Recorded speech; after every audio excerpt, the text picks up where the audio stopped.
All right, guys. So last time we talked about how energy moved through space and then into different pigments. Now we're going to talk about how those pigments may have evolved. So early prokaryotes, the earliest single-cell organisms like bacteria, they use pigments and its properties to trap light and utilize that energy to do work.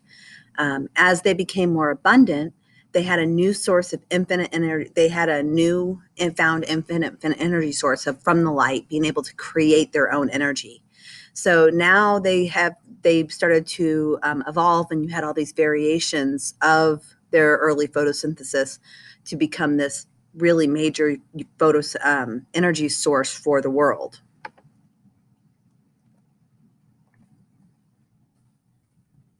Okay, so let's talk photosystems. Photosystems are the actual first organic system to turn energy into chemical energy, sunlight energy into chemical energy. They're a conglomeration, a group of protein pigments that have the ability to use enzyme activity and resonance transfer to produce ATP. So this is a ribbon diagram of a photosystem molecule.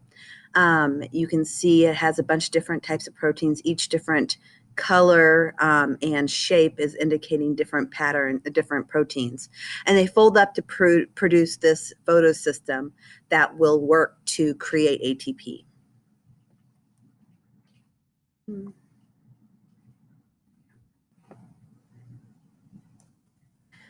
So ATP is adenosine triphosphate. You guys have known this by now. It has 3 phosphates on it, triphosphate, PO4. Each phosphate group has 3 electrons, and so this is the shape of ATP in a space-filling molecule. You can see you have the adenosine and then the 3 phosphates off of it.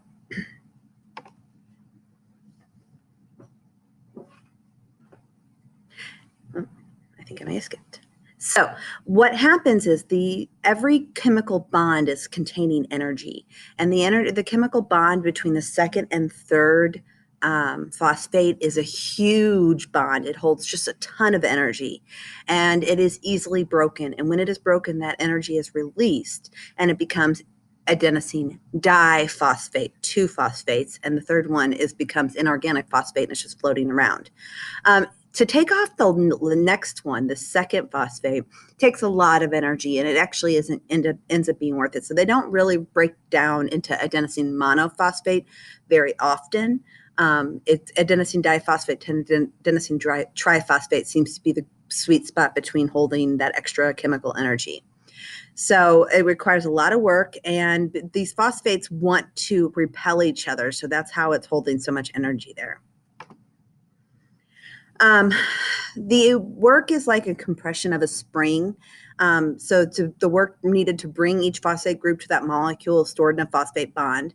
When the bond is broken, it goes from ATP to ADP, and a lot of energy is released. Going from ADP to AMP releases less energy, and again, it's more work than it's necessary for. So ADP to AMP is not very useful, but ATP to ADP is very useful. So ATP is the energy currency for all living things. It's going to be the energy from exergonic reactions of ATP hydrolysis that will make everything work. I'm speaking because of ATP hydrolysis. You're using your eyes to watch this video because of ATP hydrolysis. And it can help drive endergonic reactions because it needs that input of energy. ATP drives inorganic reactions by phosphorylation.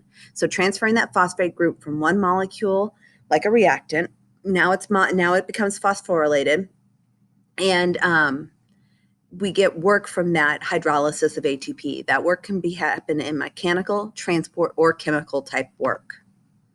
So ATP is renewable. It'll go from ADP to ATP and back to ADP and back to ATP. Excuse me.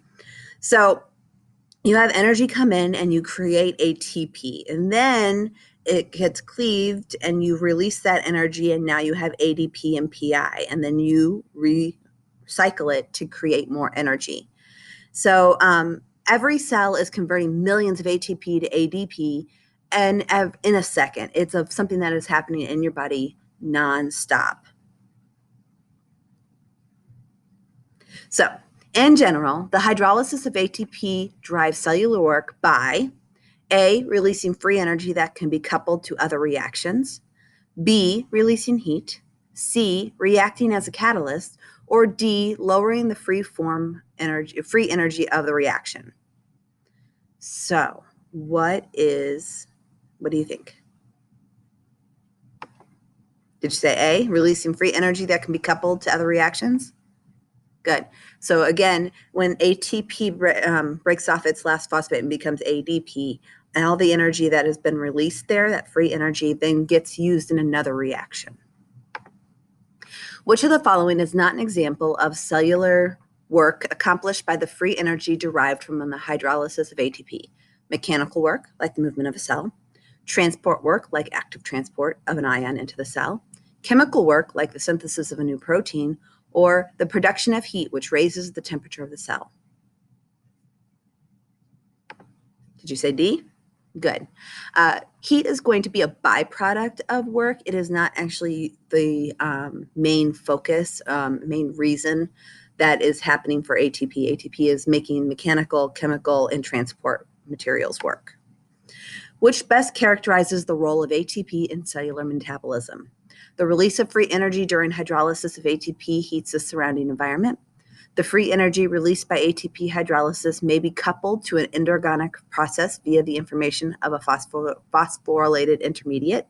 It is catabolized to carbon dioxide in water, or the delta G associated with hydrolysis is positive.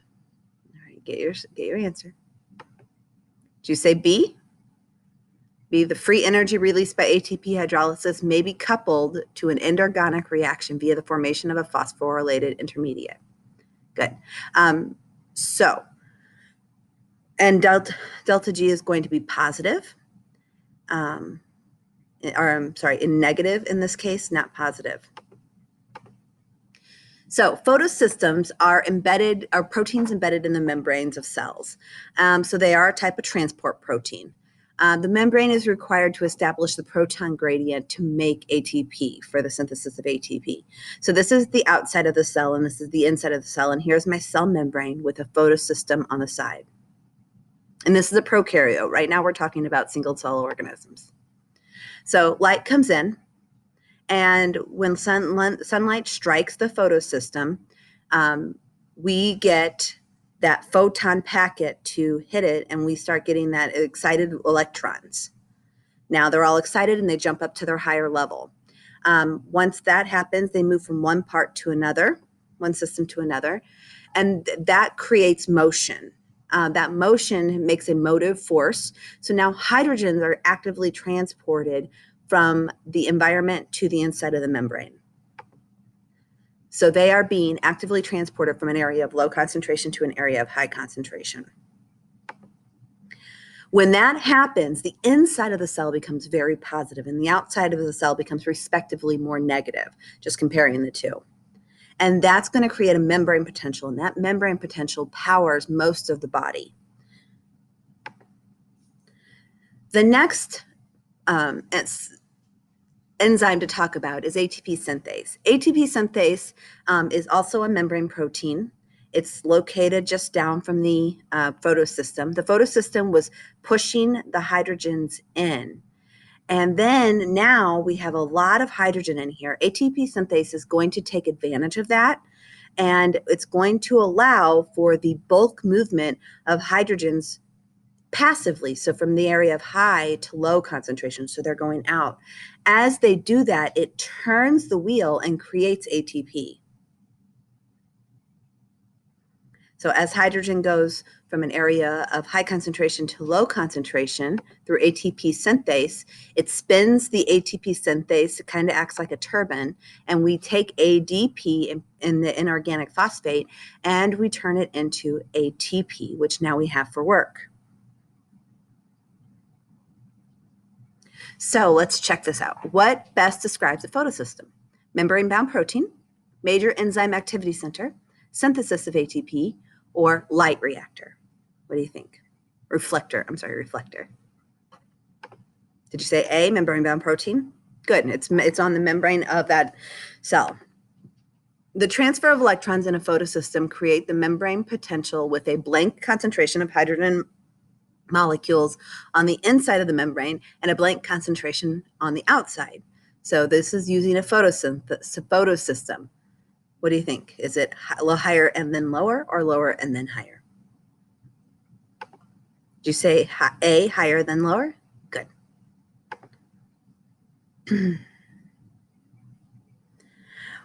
We're going to move on to cyclic electron transport on the next video. So in this one, we talked about photosystems, how that pigment actively pumps hydrogen into the membrane and then allows for a membrane potential to be created. So then ATP synthase, another enzyme, can actually create ATP as it moves the hydrogen passively out of the cell. It turns the turbine and creates ATP.